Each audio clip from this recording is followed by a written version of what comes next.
최근에 보면은 상당히 엘리트 카르텔이나 집단 이기주의가 많아지고 있는 것은 사실인 것 같습니다. 그리고 좀 더 권력이 분산되어서 서로 상호 견제하고 되고 균형을 이루는 것이 필요한데, 과연 그러면 여기서 효율적으로 할 것이 무엇이냐. 사실 우리나라 부패행을 가장 부패행의 대표적인 것이 바로 엘리트 카르텔인데요.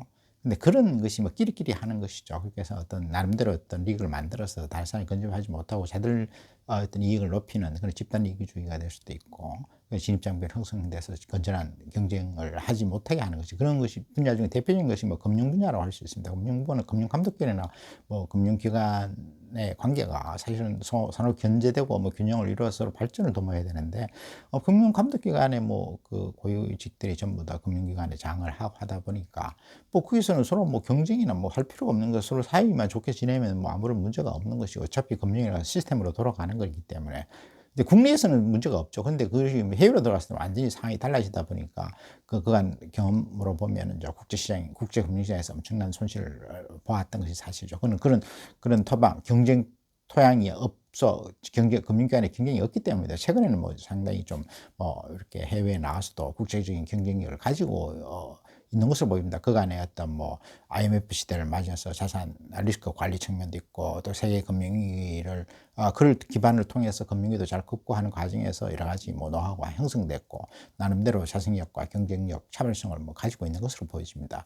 그럼에도 불구하고서 이를 제대로 이와 같은 경쟁 어떤 문화라 할까요? 경쟁 시스템을 제대로 가동하기 위해서는 김영란법같이 반부패법이 절대적으로 필요합니다. 근데 이 법이 최근에는 완전히 거의 사문화될 정도로 지금 취하고 돼 있어 그에 대해서 우려가 상당히 높습니다. 이것이 제대로 되지 않고는 경제사회가 될 수 없고, 아니 엘리트 카르텔이라든지 이런 어떤 집단 이기주의가 만연될 가능성이 큽니다.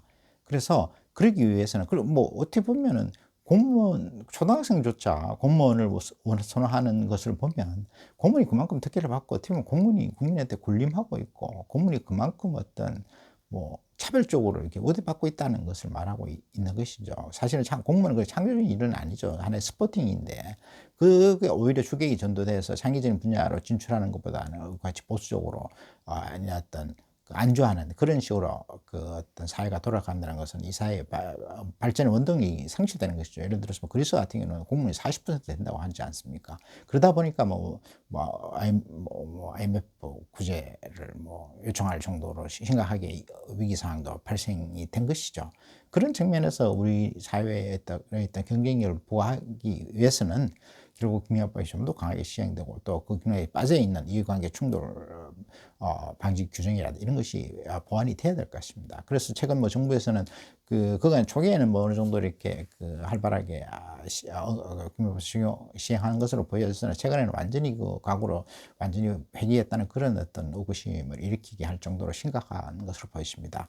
그래서 차제에 국민들이 좀 더 이 부분에 좀 더 관심을 가지고 정부에 대해서 그런 제대로 된 역할을 할 수 있도록, 자기 정신을 차려갈 수 있도록 우리가 적극적으로 저, 모니터링하고, 그 다음에 촉구하고, 그에 따라서 응급의 조치를 취해야 되는 것이 절대 필요하지 않나 이런 생각을 해봅니다.